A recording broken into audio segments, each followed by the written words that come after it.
বন্ধুরা, আজকের গল্পের আসরে তোমাদের জন্য থাকছে গোপাল ভাঁড়ের আজ ফকির কাল রাজা। একদিন কৃষ্ণনগর রাজসভায় বেশ তর্ক বিতর্ক হচ্ছে। ঈশ্বর কি করেন? অনেকেই বলছে তিনি কিছুই করেন না, খান দান ঘুমান। কেবল গোপাল চুপ করে আছে। তা দেখে রাজা বললেন, তুমি কিছুই বলছো না যে গোপাল, তোমার মত কি? ঈশ্বর কি করেন? তোমাকে এর উত্তর এখনই দিতে হবে। গোপাল বললে, এ প্রশ্নের উত্তর পেতে হলে মহারাজকে একটু কষ্ট পেতে হবে। আপনার রাজবেশ আমায় দিয়ে আমার এই দিন বেশ আপনাকে পড়তে হবে এক দণ্ডের জন্যে। তা যদি পারেন এর উত্তর হয়তো মনের মতোও পেতে পারেন।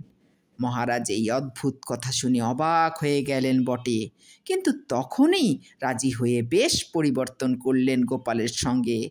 কারণ তার স্থির বিশ্বাস ছিল অকারণে গোপাল কোনো কথা বলে না বা কোনো কাজ করে না। রাজা গোপালের কথায় প্রচুর বিশ্বাস করতেন।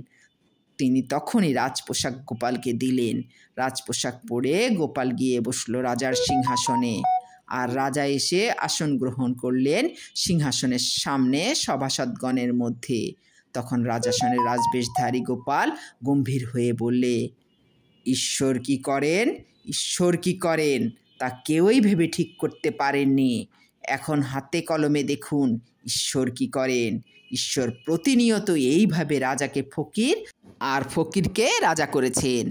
মানুষের কর্মফল অনুযায়ী পুরস্কার আর তিরস্কার দেওয়াই হলো ঈশ্বরের কাজ। ঈশ্বর দিনের পর রাত আর রাতের পর দিন করছেন জগতের কল্যাণের জন্য। তিনি মঙ্গলময়। কথা বলেই গোপাল সিংহাসন থেকে নেমে এসে রাজাকে প্রণাম করে আবার নিজের পোশাক পরল। রাজা তাকে আলিঙ্গন করে বললে, গোপাল, ভাঁড় হলে কি হয়? আমার সভার ভিতরে তুমিই একমাত্র প্রকৃত জ্ঞানী। অপ্রিয় হলেও খাঁটি কথা বলার জন্য তোমাকে সাধুবাদ জানাই।